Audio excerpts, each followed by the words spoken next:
Welcome back to our channel. তো এখন বাজে 9:15 আর এদিকে মাম্মিকে দেখতে পাচ্ছ। মাম্মি এখন মাম্মি বসে বসে মোচা ছাড়াচ্ছে। চলো তোমাদেরকে একটু কাছে নিয়ে গিয়ে দেখাই। সকাল সকাল চা খেয়ে মোচা ছাড়ানোর কারণ হচ্ছে মোচা ছাড়াতে প্রচুর দেরি হয়। হ্যাঁ, এই ছাড়াতে যে বাদবাকি কাজ হবে না, তার জন্য আমি কী করছি, এখনও পর্যন্ত আর এটা কেটে নেওয়ার পর এখানে হলুদ পানিতে দিয়ে দেওয়া হচ্ছে, কারণ একটা ব্রাউনিশ কালারটা যাতে না আসে, কালো হয়ে যাবে। আর এখানে মানে কালো। বেছে নিচ্ছি, আয়রন আছে প্রচুর। এরকমভাবে বেছে নিচ্ছে।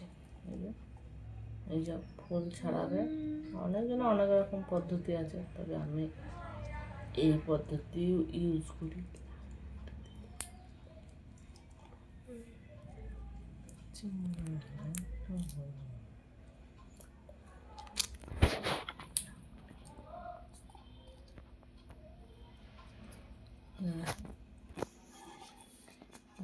এইভাবে কেটে নিচ্ছে না।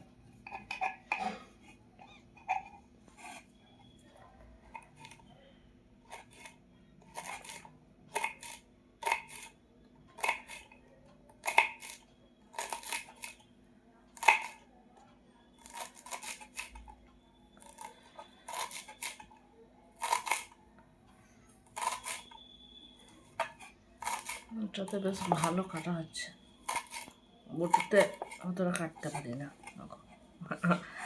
আঙুল ইয়ে হয়ে যাচ্ছে,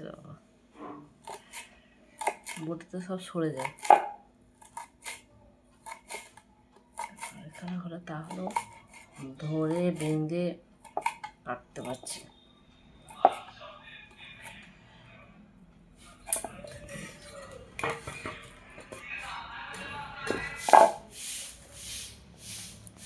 তো এরকম প্রসেসে সবগুলো ছাড়িয়ে নিতে হবে। চলো একদম রান্না করার টাইমে তোমাদের সাথে আবার দেখাবো। সবগুলো নুন কুচি কুচি করে কেটে নেওয়ার পর ধুয়ে আর নুন হলুদ দিয়ে সিদ্ধ করতে দিয়েছি একটুখানি। সিদ্ধ করে তারপর পানিটা ছেঁকে নেবো। এটা দিয়ে কি করবে তুমি? কি রান্না করবো? তারপর পরে দেখাচ্ছি। ঠিক আছে, চলো আবার যখন সিদ্ধ হয়ে যাবে প্রপার, তখন তোমাদের সাথে আবার দেখাবো। বলছি, তোমাদেরকে আবার দেখাবো। পানি ঝরিয়ে রেখে দিচ্ছি এখানে। আর কিছুটা আলু এরকম ছোটো ছোটো অল্প আলু দেবো, বেশি আলু দেবো না। তেল দিয়ে দেবো, তেল খুব একটা বেশি দেবো না, যার যেরকম ইচ্ছা সে সেরকম তেল দেবে। গোটা মরিচ পাতা, দারচিনি, এলাচ আর কিছু জিরে সেটা তেলে দিয়ে দেবো। হয়ে আসবে, আলু দিয়ে দিয়েছি, আলুটা একটু ভেজে দেবো। নুন দিয়ে দেবো, নুন হাতে রেখে দেবো, শরীরের মধ্যে নুন আছে, এটা দিয়ে কিছুক্ষণ ভেজে নেবো। এখানে 1 চামচের মতো আদা রসুন বাটা দেবো। এখানে আদা রসুনের কাঁচা গন্ধটা চলে যাওয়ার পর সবগুলো দিয়ে দেবো।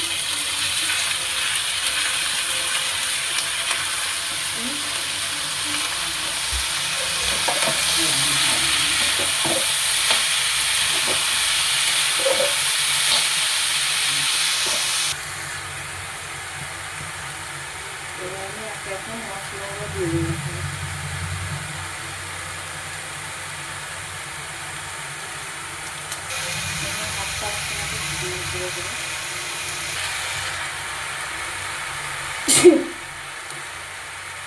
হলুদ হয়ে গেছে, তার সঙ্গে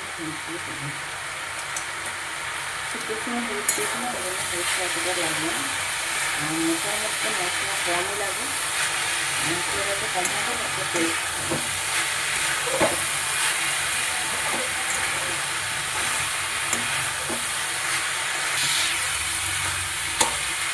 মশলা মিশিয়ে ভাজা ভাজা করে দিচ্ছি, ওখানে আমি পানি দিয়ে দেবো।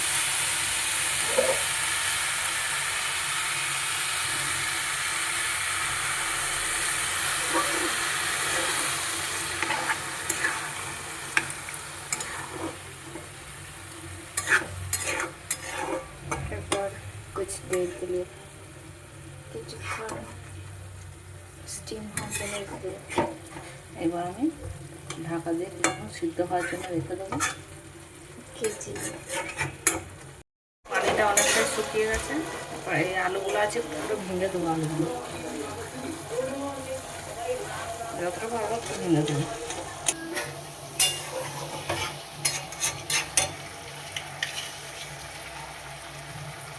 পরিমাণ মতো একটু ছেড়ে দেবো।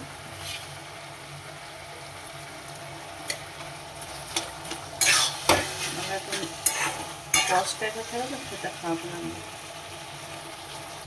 আর ওর মতন থাম্বেল তুলবে, দেখি থাম্বেলটা তুলে এখানে 1 চামচের মতন ঘি দেবো।